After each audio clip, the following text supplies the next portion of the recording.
Shalom semua.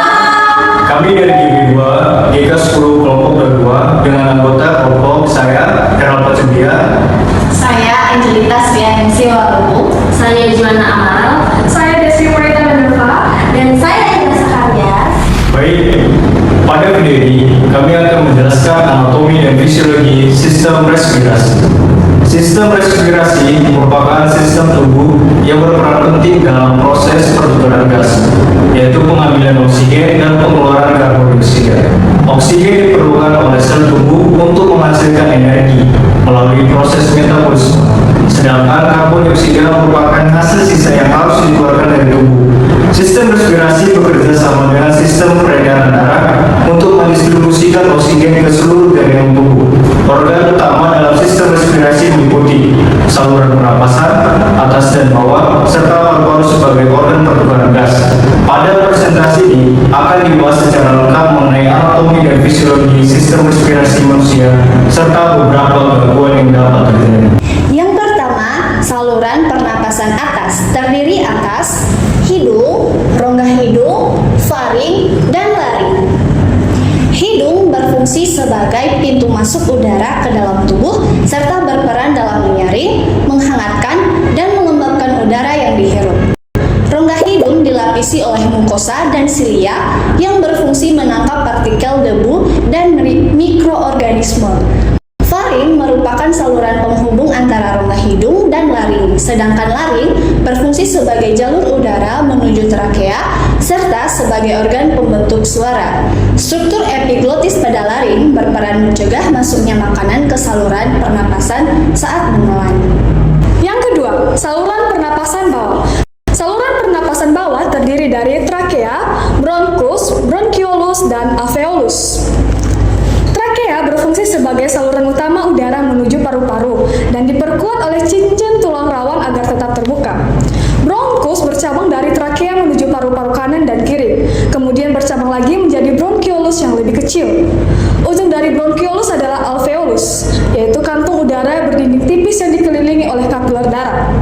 Paru-paru merupakan organ utama respirasi yang berfungsi sebagai tempat terjadinya pertukaran gas, oksigen, dan karbon dioksida melalui proses difusi.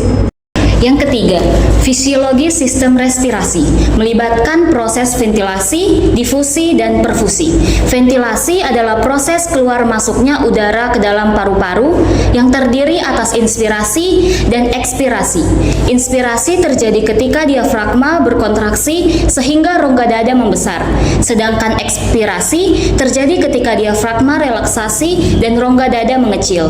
Difusi merupakan proses pertukaran gas antara alveolus dan kapiler darah, di mana oksigen masuk ke dalam darah dan karbon dioksida dikeluarkan.